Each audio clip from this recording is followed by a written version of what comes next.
Assalamualaikum warahmatullahi wabarakatuh.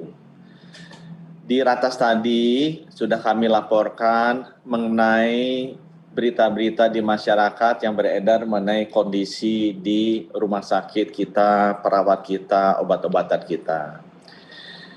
Kami sampaikan bahwa berdasarkan pengalaman di peningkatan kasus Januari-Februari tahun lalu, di awal tahun ini, kami sudah mempersiapkan secara lebih dini jumlah tempat tidur yang ada, obat-obatan yang diperlukan, peralatan seperti APD dan juga masker yang dibutuhkan, termasuk juga tenaga kesehatannya.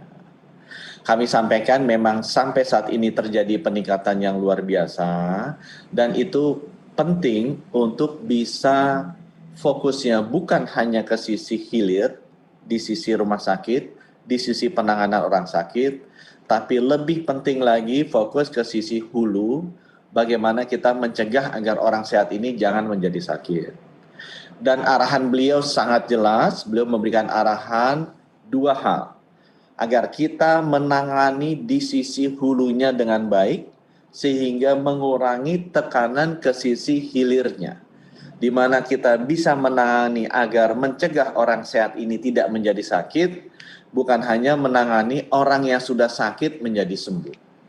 Arahan beliau adalah kita harus memperkuat implementasi lapangan untuk program PPKM Mikro, dan yang kedua kita harus mempercepat vaksinasi, Bapak Ibu.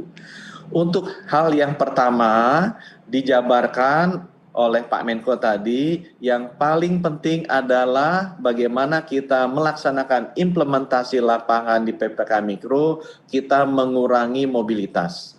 Dan sudah tadi disampaikan oleh Pak Menko bagaimana kita akan membatasi pergerakan sehingga mengurangi antara 75% mobilitas sampai 100% tergantung kegiatannya dan jenis kegiatannya seperti apa dan juga jenis daerahnya.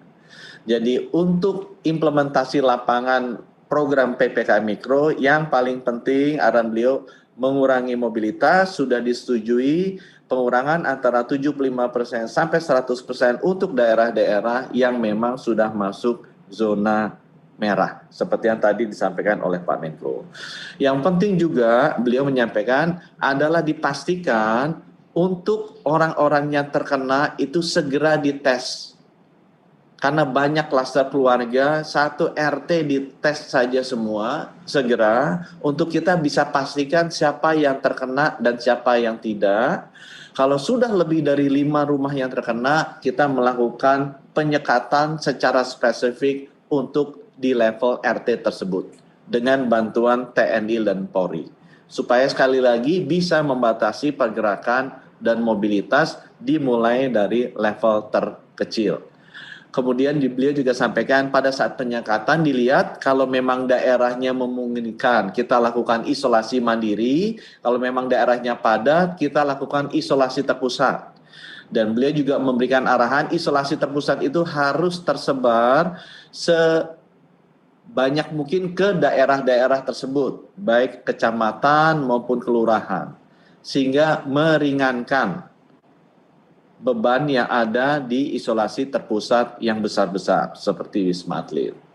Kemudian juga beliau menyampaikan bahwa dipastikan orang-orang yang diisolasi ini selama 2 minggu kita cukupi ya dengan dropping makanan yang diutamakan menggunakan mekanisme gotong royong dari masyarakat sekitar yang merupakan kekuatan rakyat Indonesia, yaitu modal sosial untuk saling membantu.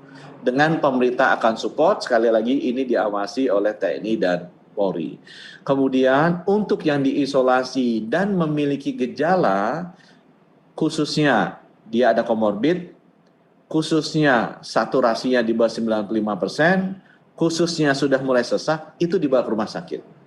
Tetapi yang tidak, lebih baik diisolasi mandiri atau diisolasi terpusat, agar tidak terekspos terhadap konsentrasi virus yang tinggi yang ada di rumah sakit, dan juga bisa membebaskan rumah sakit untuk benar-benar merawat orang-orang yang sudah sedang dan gawat. Ya, jadi kami nanti akan atur bekerja sama dengan TNI Polri untuk bisa memastikan mana yang dialokasikan di isolasi mandiri atau isolasi terpusat atau memang dibawa ke rumah sakit. Dan kita akan pastikan koordinasi dari rujukan ke seluruh rumah sakit akan kami atur.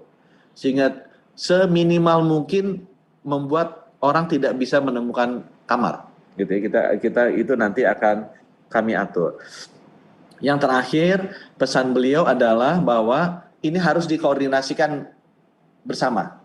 4 pilar. Saya sudah jalan dengan Pak Kapolri dan Pak Panglima ke Kudus, ke Bangkalan, ke Madiun, dan kita melihat kalau kita 4 pilar bekerja sama, unsur Pemda, unsur kesehatan, unsur TNI, dan unsur Polri, kita bisa hadapi. Persis yang kita alami di Riau yang sekarang sudah mulai menurun, di Kudus yang sekarang sudah mulai terkendali, dan di Bangkalan yang sekarang sudah mulai kita lakukan yang insya Allah bisa terkendali. Kita yakin kalau keempat komponen ini bisa bekerja sama mendisiplinkan mobilitas, kemudian mendisiplinkan pelaksanaan PPKM Mikro di DKI Jakarta dan daerah-daerah lain yang memang lagi melonjak, harusnya kita bisa jalankan.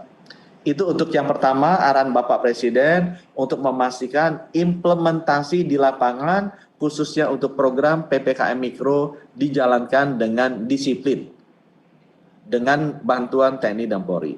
Yang kedua, arahan Bapak Presiden mengenai vaksinasi. Bapak Presiden meminta minggu lalu agar kita bisa bekerja sama dengan TNI dan Polri untuk mencapai angka 700.000 bulan ini. Kami laporkan bahwa angka 716.000 sudah dicapai hari Kamis kemarin. Ya, terima kasih bantuan TNI Polri. Bapak Presiden sudah kami laporkan dan Bapak Presiden meminta agar kalau bisa awal bulan depan sudah dicapai 1 juta. Dan tolong dipastikan digerakkan semua komponen, baik itu komponen melalui vaksinasi pemerintah daerah maupun juga komponen vaksinasi melalui TNI dan Polri. Dan alhamdulillah kami bekerja sama terus berkomunikasi dengan Bapak Panglima dan Bapak Kapolri. Insya Allah kita percaya, kita yakin bahwa angka 1 juta vaksinasi per hari kita bisa capai di awal bulan depan sesuai dengan arahan Bapak Presiden. Rekan-rekan media kami hormati, mungkin kami akan tutup bahwa kita pernah mengalami hal seperti ini di Januari, Februari. Kita pernah mengalami lonjakan seperti ini di beberapa daerah seperti Riau, Cilacap, Kudus, Bangkalan. Sekarang kita mengalami di DKI Jakarta dan beberapa kota lainnya. Kita percaya bangsa kita adalah bangsa yang kuat. Kalau kita bekerja bersama-sama, 4 pilar, kita insya Allah akan bisa menghadapi masalah ini bersama. Kerja keras, Bapak Ibu, ingat batasi kegiatan, stay at home, selama liburan ini stay at home. Tinggal di rumah, berkumpul bersama keluarga. Terima kasih. Wassalamualaikum warahmatullahi wabarakatuh.